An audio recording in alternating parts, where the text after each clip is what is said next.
for our panelists, I'm going to put this question for you in the chat as well. I know that's a long and complicated conversation. And let's start with Amaya Walker.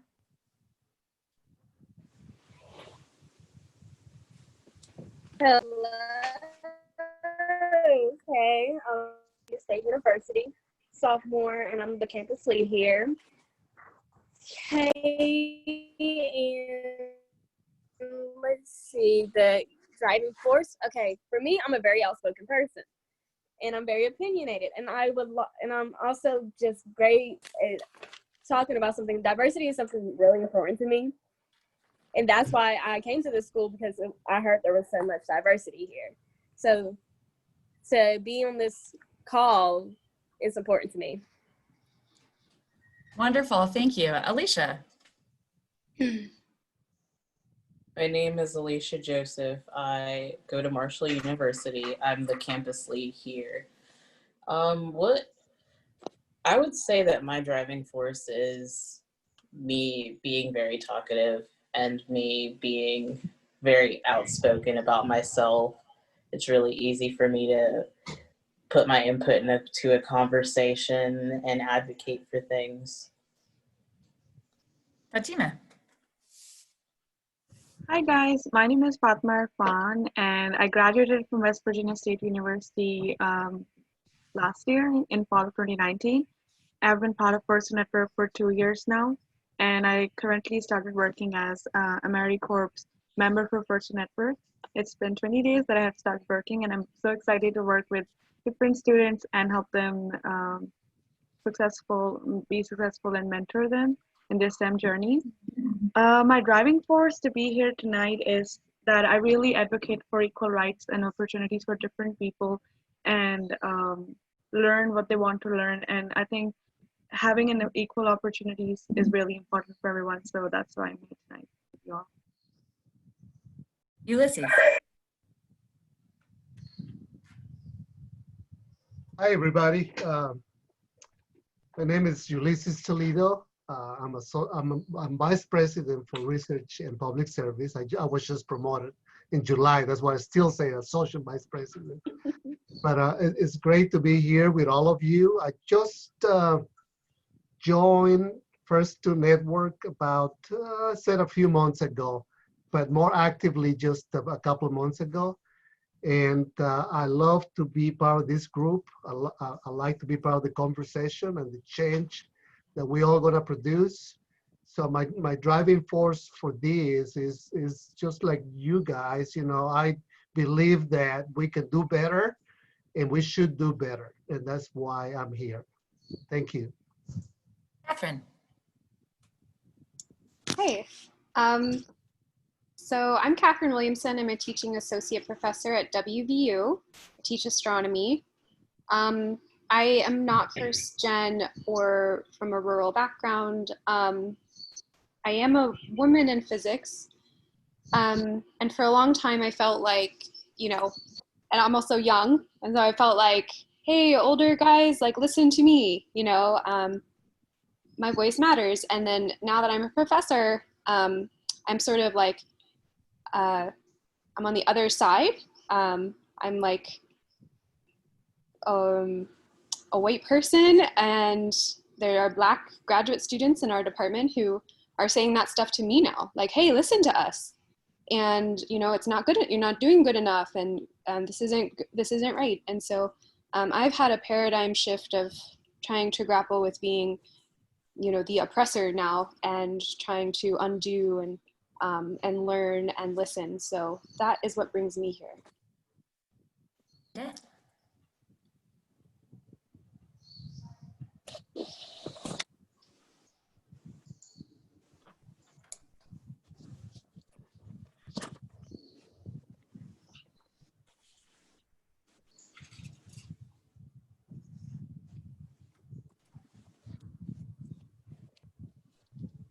Ida, I don't know if you are muted.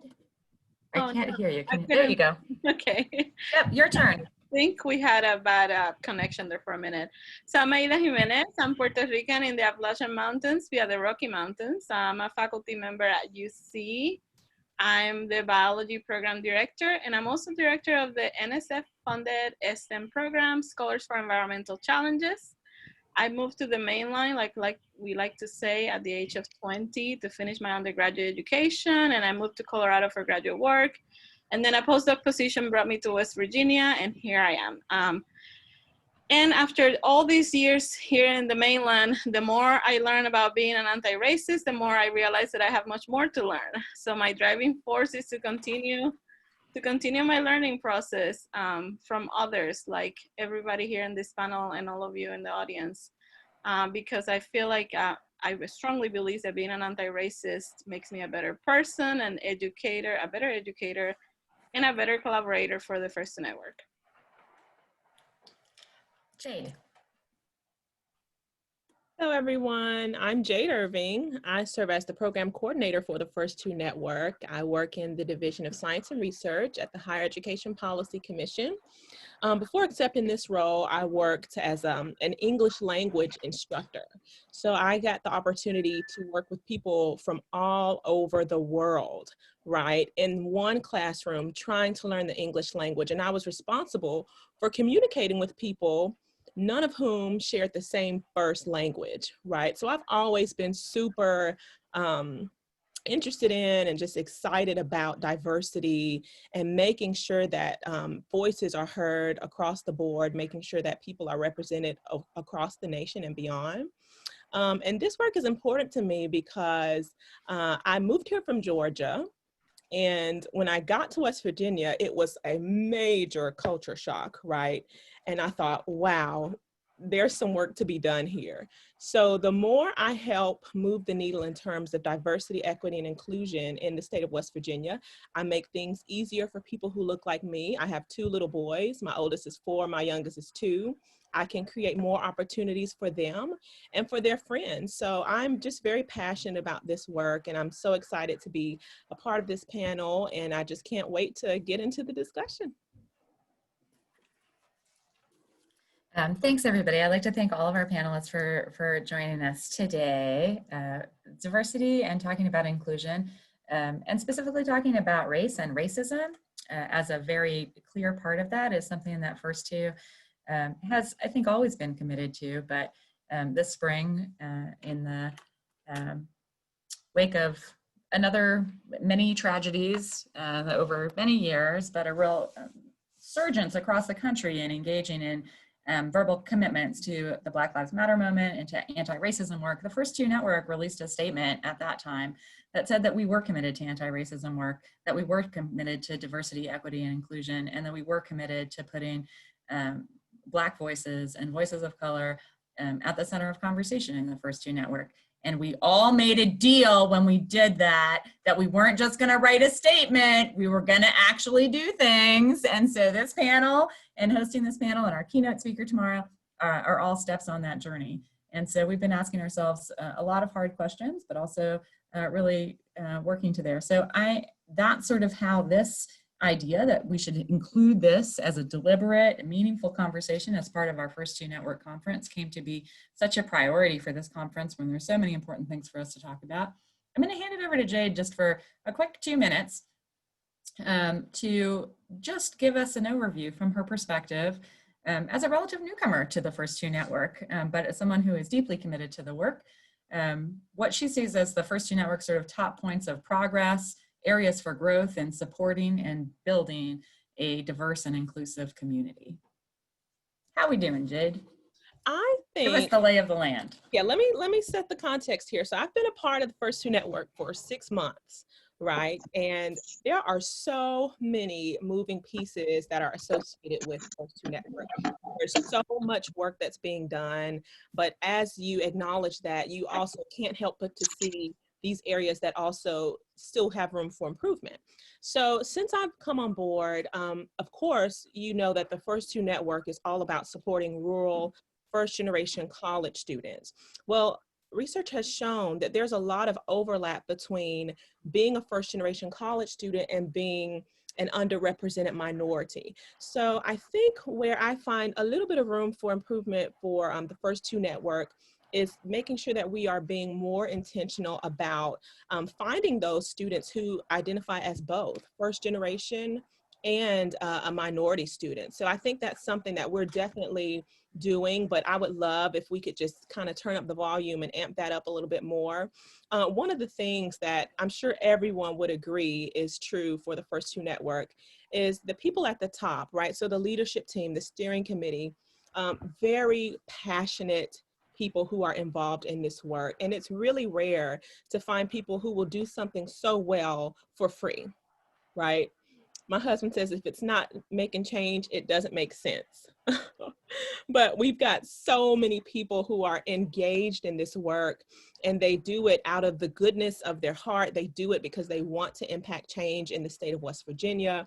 They want these rural first generation and underrepresented students to know that they have a future.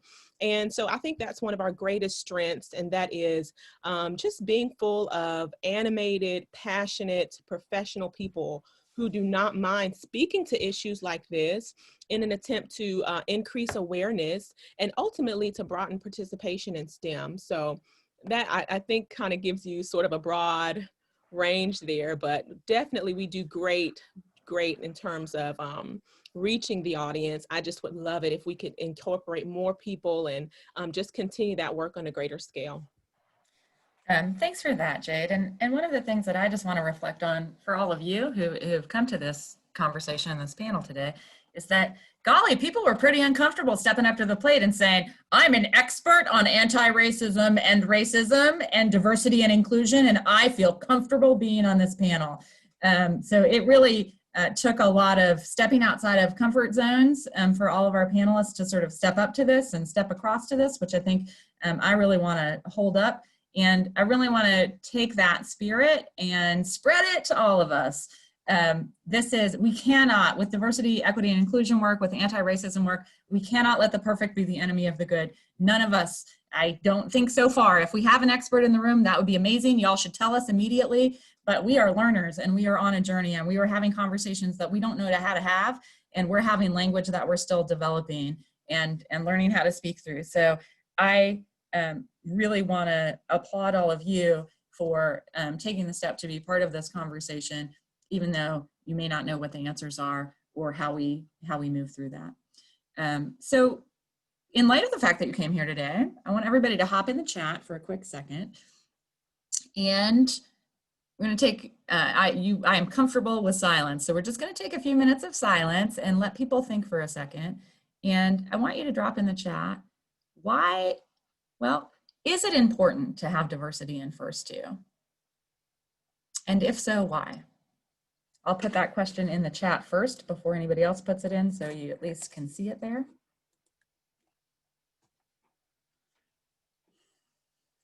And these are thoughts from the group that we will capture and will be part of the hive brain of the First Two Network moving forward.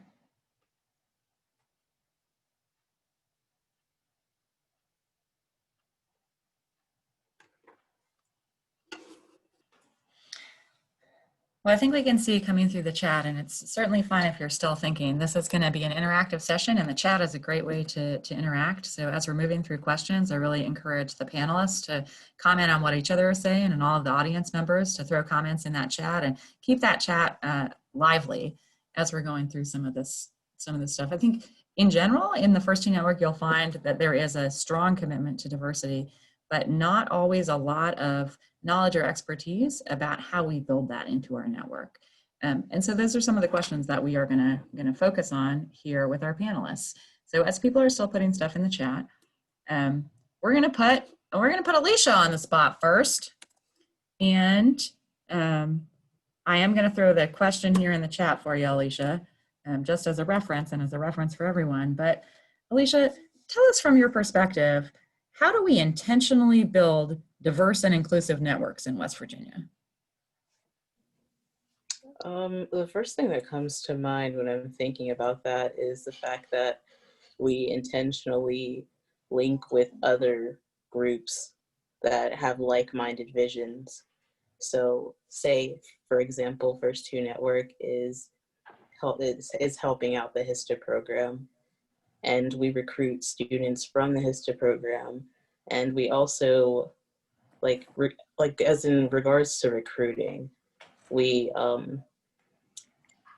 recruit from areas, like different areas throughout the state, in order to promote the diversity of the organization.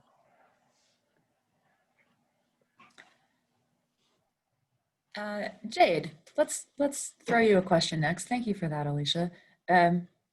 So if we're going to intentionally build diverse and inclusive networks in West Virginia, and Alicia has talked a lot about deliberate partnership with groups that are committed to things that maybe we're not as good at, and really thinking very strategically about student recruitment and our investment in student recruitment. What would you add to that in terms of what are specific skills and strategies that we can use to build a diverse and inclusive network here? In terms of skills, you have to be outgoing. You have to be open to receiving the story of someone's lived experience, right? A lot of times when you see people sharing about, maybe something that they've dealt with in their past that wasn't pleasant, a lot of times we kind of dismiss it, or we'll say, oh, well, that's just that person. Racism isn't a real thing. That's just one person's experience, right? And so when we take that stance, we're actually negating, and we are denying everyone else who might have had that experience. We're denying the opportunity to even hear their voice because we can't even receive what this one person is saying. So definitely being outgoing, being receptive to hear and to receive what you're hearing. It also takes an awareness that this kind of stuff still happens in the year of our Lord 2020. This is still a thing. And just because you might not have encountered it does not make it true that it does not exist, right? So in terms of skills, I think those are some of the top skills that people need to have. Now, when speaking about strategies, it's always a good idea to attract someone to something when they feel that they are already represented there. It can be very challenging to encourage a student to join a club when no one in that club looks like that student, right? It can create a sense of isolation even among a group of individuals. So making sure that you're careful to find the people that you want to engage, and making sure that you're building relationships with those people. So it's not enough that you're just sending an invitation to some Black students who go to your college. It's not enough for you to invite them to some, diverse programming that your institution's having. But what have you done before that? Right? Have you tried to hear that student before that programming was created? Have you tried to have a conversation with that student before you invited them to this thing, that was just specifically for them? So in terms of being strategic about inclusion goes beyond just an invitation to an event. Inclusion is an everyday thing that you must be intentional about doing. It's making sure that your friend circle is made of people who don't all look like you, right? It's made of people that their first language, excuse me, might not be English. People from all different walks of life should be around you if you are someone who's wanting to attract diversity to whatever it is that you're doing. So I just want to make sure that I put it out there that when you think about being strategic, it's not always, you shouldn't think about being strategic as far as, I want this person to be a part of this thing. It should be an everyday goal to include people that don't look like you into your space, into your arena, so that when you do have an event that's dedicated to increasing minority participation, it's not a huge ask to ask these people to come, because you've built that relationship and they want to come. Thanks, Jade. Something that you mentioned, and we're talking about in the first part of the year of our Lord 2020. So I'm going to hand it over to Ulysses for a second.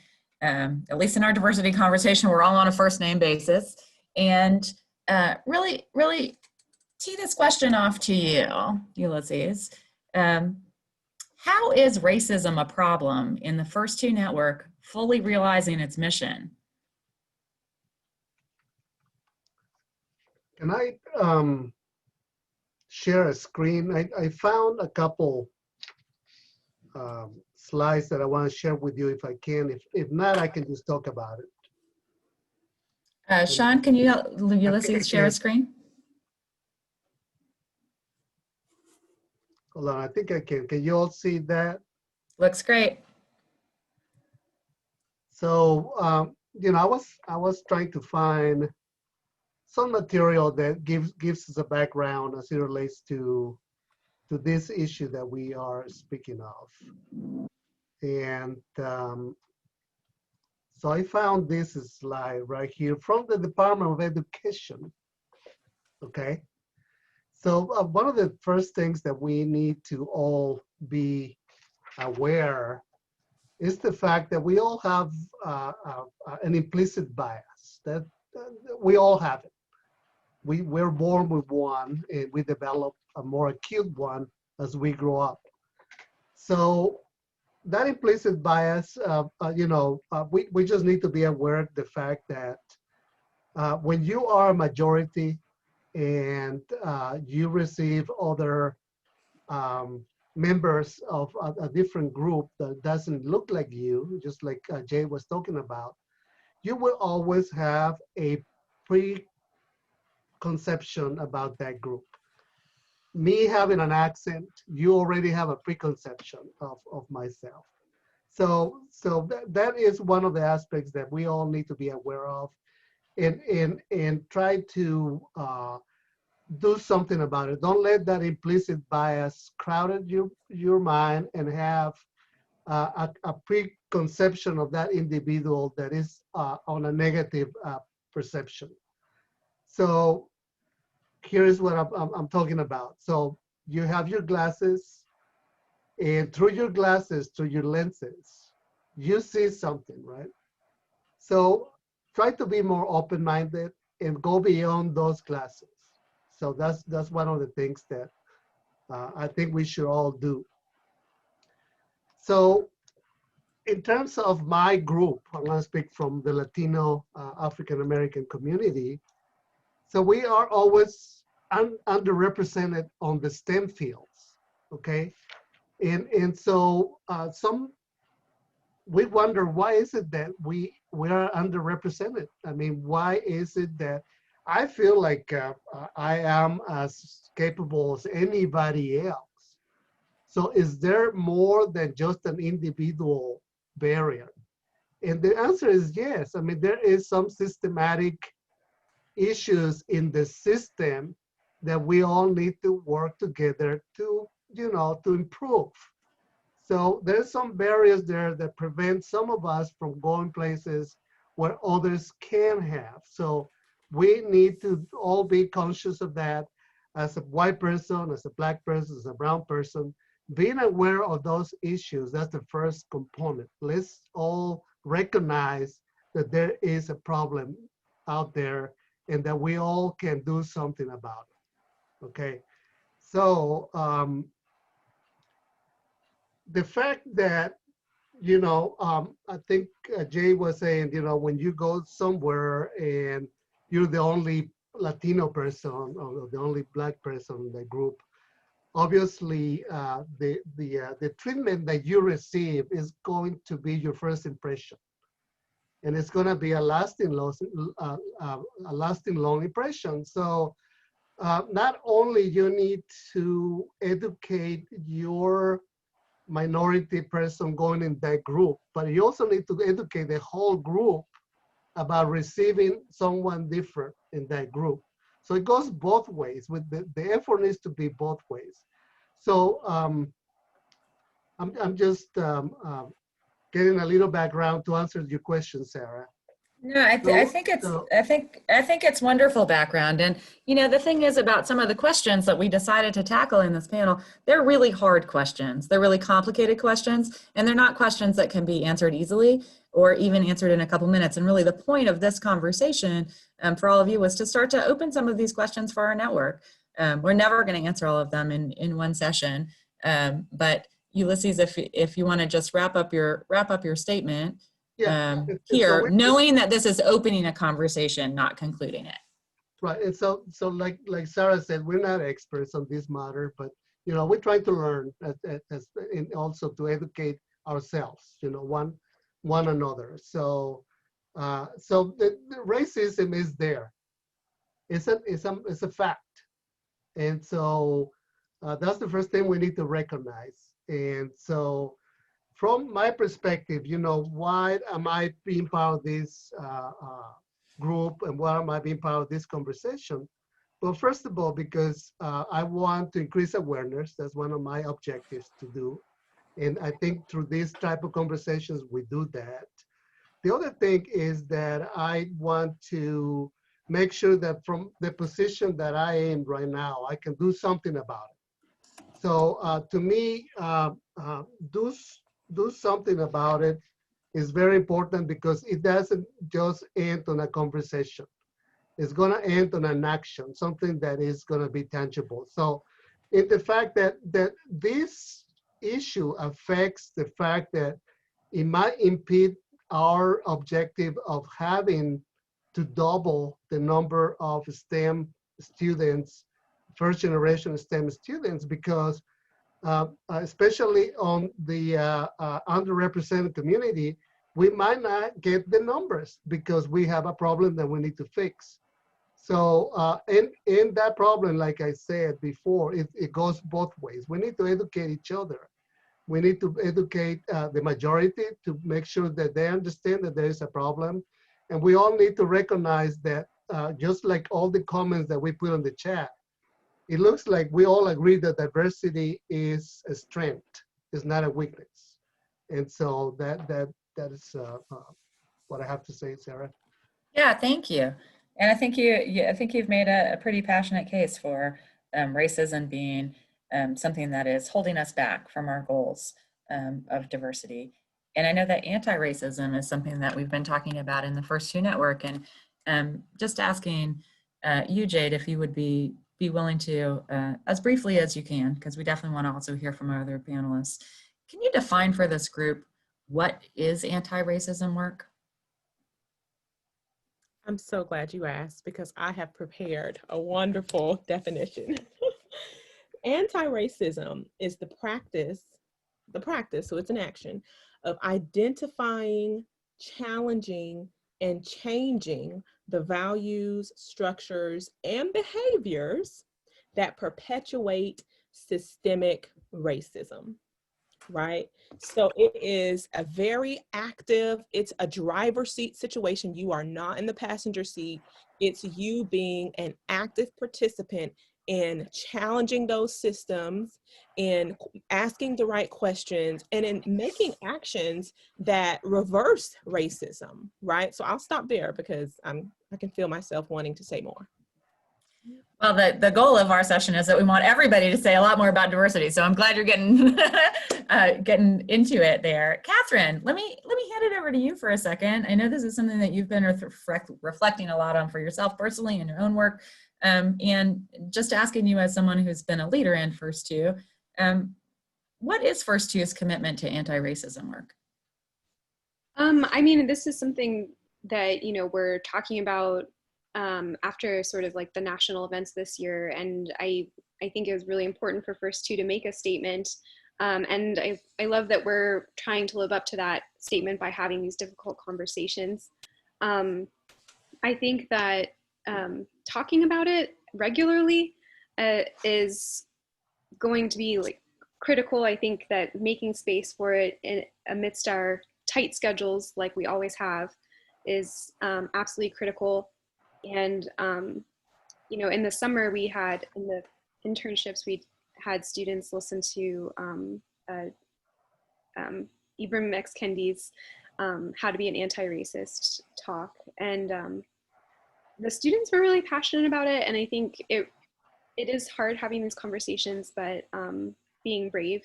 And I think everyone in the First Two Network is committed to being brave. And so I think that's encouraging. I don't want to take too much time away from other panelists. Thank you, Catherine. So we are all agreed that we want to build inclusive, diverse networks.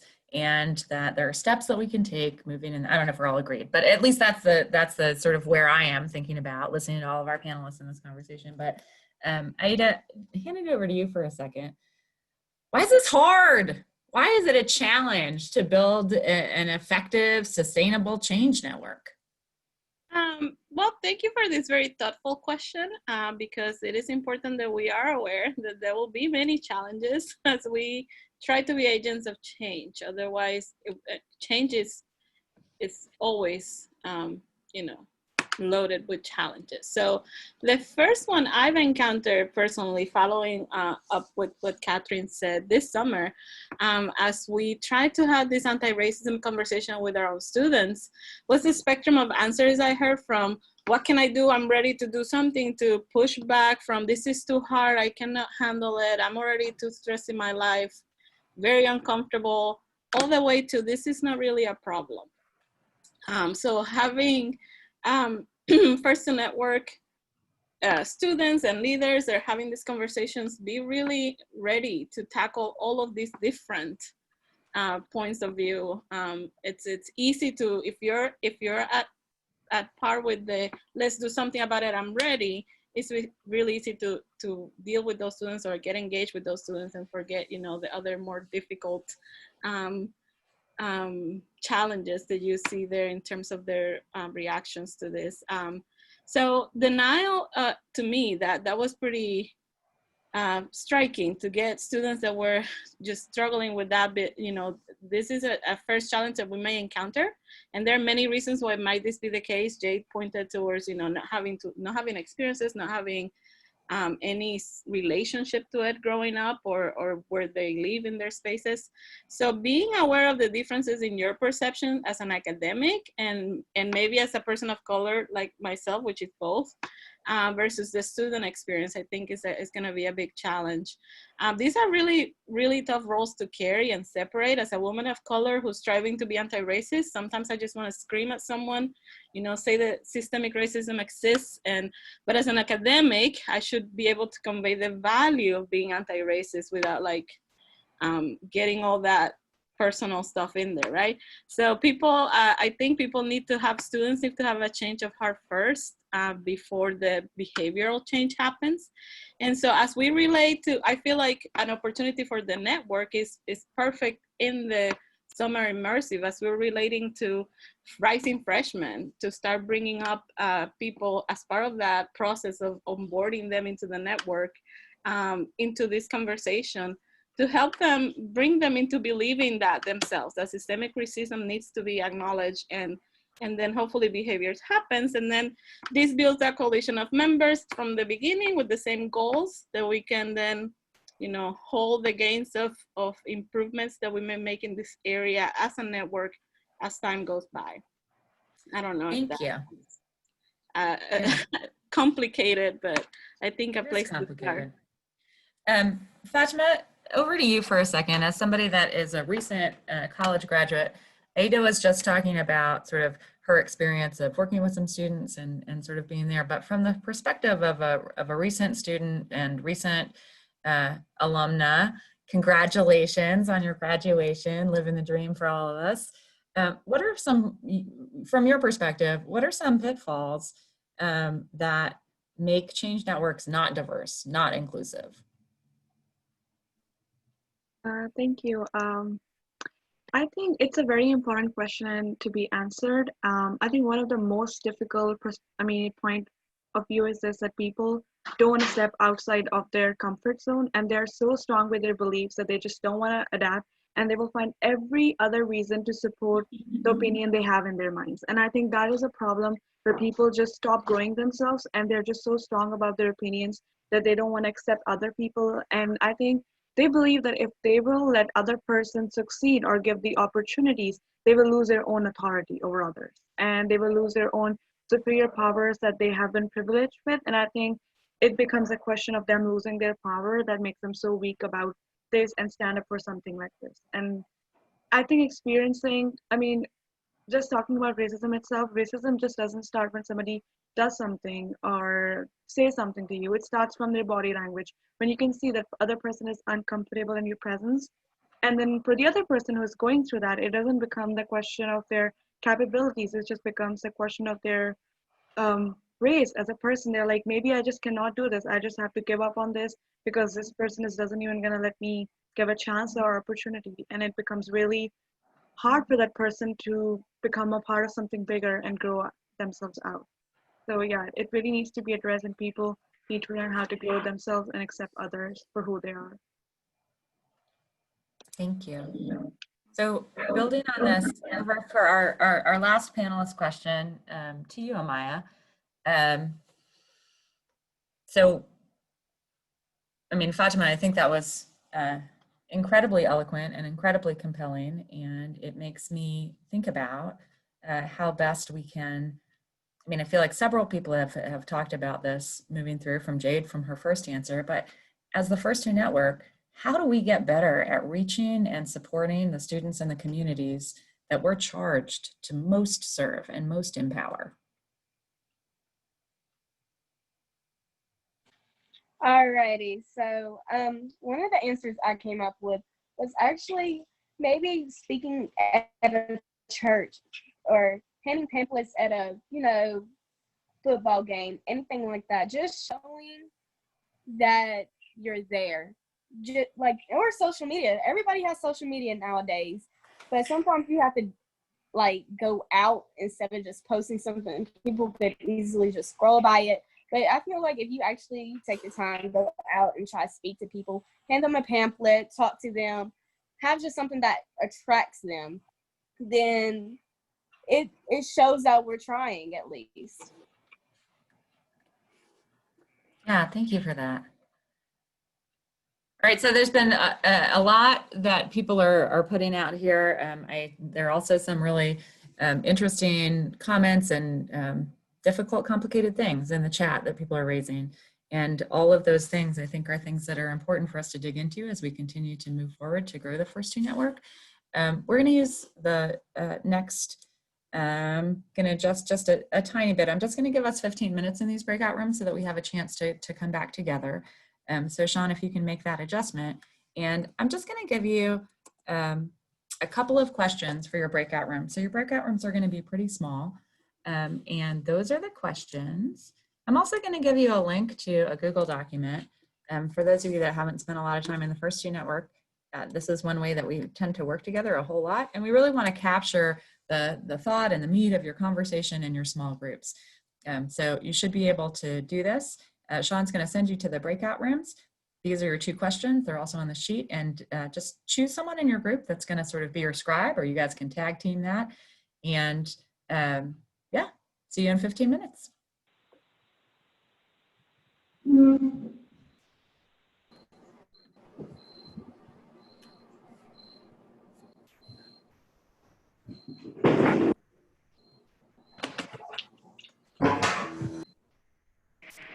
Hi, everybody. Welcome back. I know that the room that I was in was definitely having a very reflective and deep conversation with, in my room, people that I think had been doing a lot of thinking and a lot of work, and was nice to have some chances to talk with each other about that. I'm going to put each of our panelists on the spot one more time before we draw to a close, but I'm warning you, Jade Irvin, when I say a sentence, I mean a sentence, lady. I mean a sentence. So I'm going to give you all a chance, not compound sentences, one short, powerful sentence that you want all these people to remember from you. If you had one piece of wisdom in one short sentence, I'm going to give you a second to think about that. I'm going to issue a couple invitations to our group, and then we're going to end with your sentences. So the first invitation that I want to issue to people is for our session tomorrow, our keynote, with a real leader in the National Science Foundation, and a real leader in the Includes Initiative, which is about moving the needle on STEM participation all across the country. And First Two is a proud member of the National Includes community. So Dr. Sylvia will be hearing from her tomorrow. Hopefully this session is a great platform to jump into that one and to continue the conversation. And there's also been a wonderful series on Race Matters in the Mountain State, a summit on race that has been convened by the Greater Kanawha Valley Foundation. And their next session coming up in November is a session on education. So I really want to invite all of you to join that conversation also as another way to continue that conversation with the First Two Network. So I'll put a link for that in the chat. And if you haven't registered for tomorrow's keynote, no worries. I'll put a link for the chat in there too. You can go right there and register. And I'm going to call through our speakers in the same order that we did our introductions, just so you're ready to go. Oh no, can I go last? Who said last? Oh, Amaya wants to go last? I do. Alicia. Alicia. Okay, sorry, I can't see everybody all at the same time. Yes, you can. I'll give you the last word. Amaya, you got the first word. Alicia's got the last word. Go ahead, Amaya. Oh, I wasn't ready for the first word. I was gonna listen to what everybody else said. Somebody else go first. Okay, I'm coming back to you, Amaya. You're actually last. Alicia's going to be next to last. Fatima. I would say be open-minded and accept others for who they are and love each other, and we can become stronger as a nation, as a network. Ulysses. Okay, I wrote down my sentence, so it's one sentence. Let's all do something together to make it better and help our First Two Network. Catherine. I think I'll say, encourage all of us to really be brave and like really, really, really honest with ourselves, which is really hard to do. So I guess I'll just say that. Ada. I can never hear you. So my sentence is, only by rejecting racist policies and systems can we truly have justice, opportunity, community, and equity. Jade. Do better at being an anti-racist. Alicia. My sentence would be to continue to educate yourself and others on racism and why diversity is important. Amaya. Okay, this sentence mostly goes towards me. Understand that not everybody came from diverse backgrounds, and to teach and not to be aggressive. Yeah, that's wonderful. We had one other panelist that wasn't able to join us today, but she did make us a 5-minute video from this perspective of being a STEM parent and a STEM mom of a Black young man who is now in cybersecurity as a native West Virginian. And as your prize for coming to our session, I'm going to send you the sneak peek of that wonderful video. I think there's a lot there to glean when we think about how to work with communities, how to work with families. This is not a problem that can be solved only in the context of higher ed. Or just in the First Two Network. We got to go big and we got to go broad and we got to love each other. Thanks everybody so much for your participation. Have a good evening. I'm going to go ahead and put that link to the other thing in the chat, but we'll see you tomorrow. Bye. Thank you all. Thank you. And I'm happy to stay here.